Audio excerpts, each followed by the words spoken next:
Good evening. Ngayon uwi ka ng Pinas. Anong nararamdaman mo ngayon? Ngayon, masaya kasi umuwi. Malungkot kasi hindi natin dala yung Grabe din eh. Ngayon maniniwala ka na ng politika ang boxing o nararamdaman mo na talaga mula nag-start ka? Sa akin kasi wala akong masabi sa nangyari I respect the decision of the judge and referee kung ano yung nakikita nila. But nangyari, ganun talaga. Pero ngayon, anong masasabi mo sa tungkol kay Navarrete bilang kalaban? Siyempre, si Navarrete bilang kalaban siya yung nagwagi. Hindi naman siya maging champion kung hindi magaling at ginawan lang natin ng magandang laban na bilang Pilipino na kahit sino yung kalaban natin, kaya natin. Pero ngayon, possibly may rematch kayo. Sa tingin mo, kailangan mo pahigitin mo pa training mo? Kasi may nakita ko, sabi mo, kahit lahat tayo satisfied sa performance mo. Ikaw mo nagsabi parang hindi ka satisfied. Oo. Siyempre, kailangan ko pang pagbutihan yung training ko. Kasi kung manalo ako, pag-igihan ko pa din hanggat nasa boxing ako. Ano tingin mo sa sarili mo na kulang mo? Marami pa eh. Kahit na champion, hindi yan hanggat nasa karera pa sila. Kahit champion sila, basta nasa boxing pa sila o sa sport, hindi nagtatapos yung pagiging dapat mayroon pang matutunan pa na mga bagay na idagdag sa iyo para mas gumaling ka pa. Sa akin, hindi ko specific, pero marami pa po. Hindi po ako nakontento. Pagagalingan ko pa bawat training, bawat fight na ibibigay sa akin. So, kayo po, 36, no? Yeah. Sa tingin mo, ilang years pa gusto mo sa boxing? Hindi natin masabi na ilang years, pero ang importante is na-enjoy ko yung sa edad ko na nagbo-boxing at nandun pa naman yung passion ko, so hindi nawawala. Kaya kalooban ng Panginoon hanggat saan.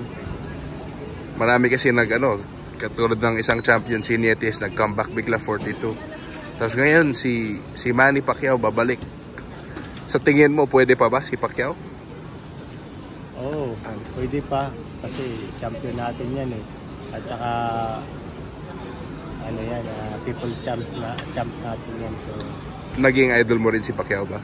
Oo, naging isa sa pinakamagaling greatest yan. So, inaangaan natin talaga yan si Champ.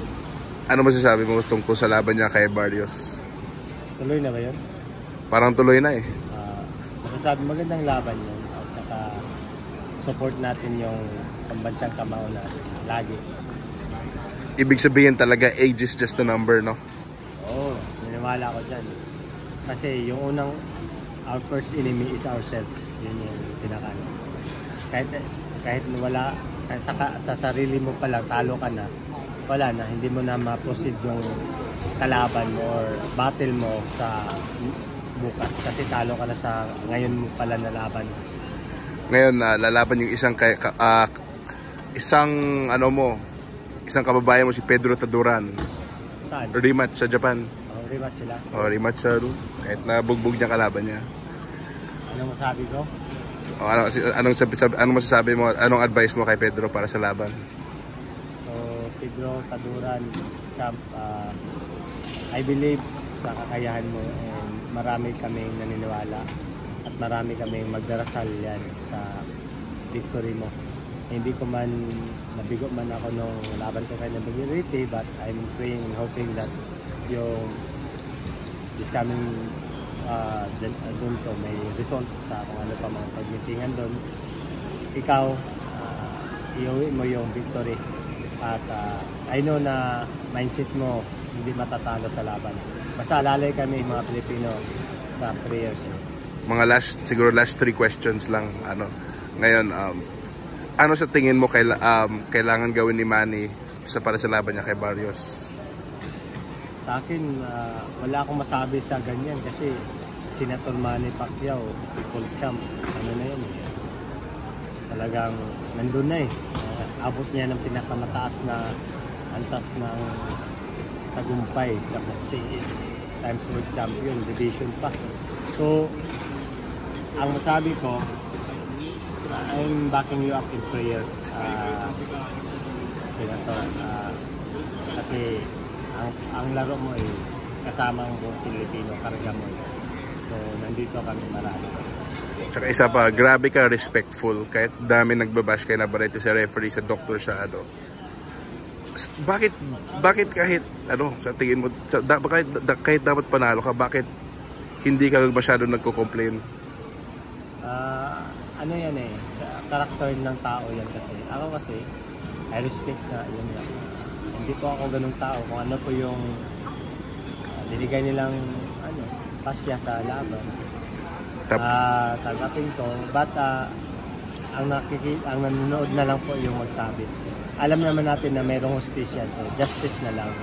Yun na yung hintayin natin na para sa akin kung ano yung maging pasya sa laban. Ngayon, pag nag-rematch kayo ni Navarrete, saan mo gustong ganapin? May preference ka na venue or anything? Kahit saan naman eh. Basta mag-rematch. Sana sa Anaheim para manood lahat ng kababayan natin. Oo, kahit saan. Tapos ngayon last, baka may gusto nyo i-shoutout, champ, kahit sino ba or kahit anong grupo ba? I-shoutout ko lang si Dan, yung kaibigan natin, no? Na very supportive sa boxing. Actually siya yung kumukuha ng video ko eh.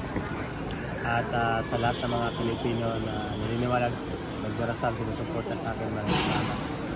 Sa lahat ng sa team ko,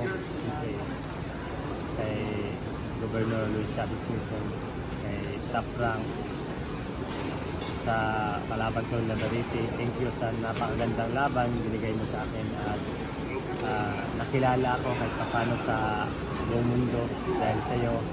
Thank you for the opportunity.